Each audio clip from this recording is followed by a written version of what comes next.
Today, we're jumping into a really cool idea in finance, one that basically flipped the script on how we think about risk and reward. It's called arbitrage pricing theory, and trust me, it was a game changer. So let me just ask you this right off the bat. Is all risk in investing the same? Is it just one big thing we can put a number on? Or is it a little more complicated than that? That's exactly the question that arbitrage pricing theory, or APT, helps us tackle. But, to really get why this was such a big deal, we have to go back and look at the old way of thinking.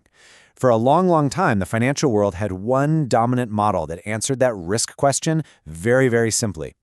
So, for ages, the big idea on the block was something called the Capital Asset Pricing Model, or CAPM. And its main selling point? It was simple. CAPM basically said that what you should expect to earn from an asset really just depends on how much it moves with the overall market. That's it. One single factor. But the economy is, well, it's way more complex than that, which is where a new idea had to come in. And that brings us to a much more realistic model. Back in 1976, an economist named Stephen Ross came along and proposed a more flexible and, as a lot of people would argue, a much more accurate way of looking at how assets are priced.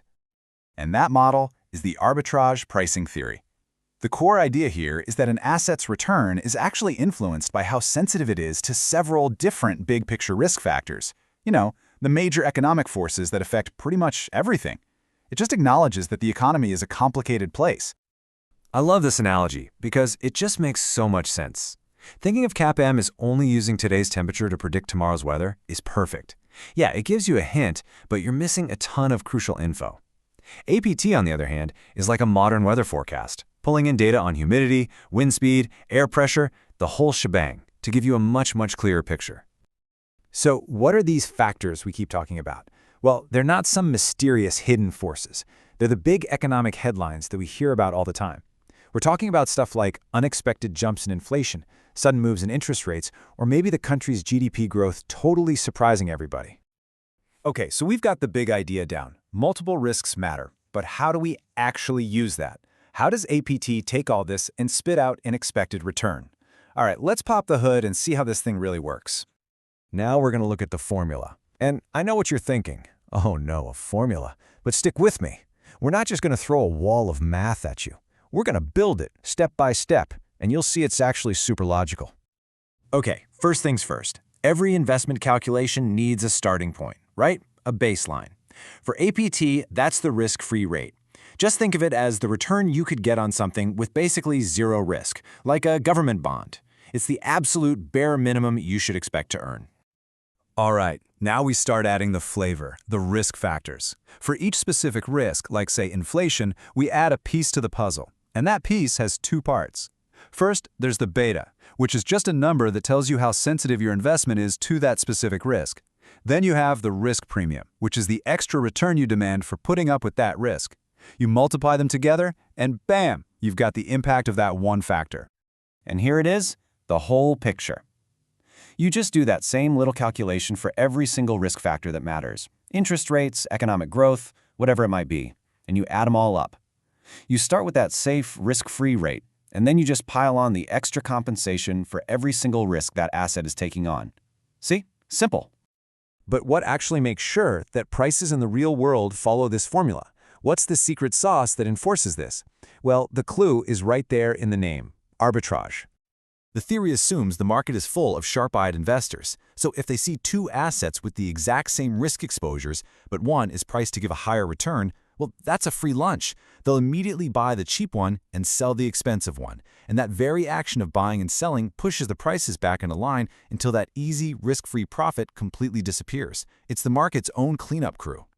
Okay, so the theory sounds great, right? Super elegant, but let's get real. How does it actually hold up in the, messy, unpredictable real world? What are its strengths and where does it kind of fall short?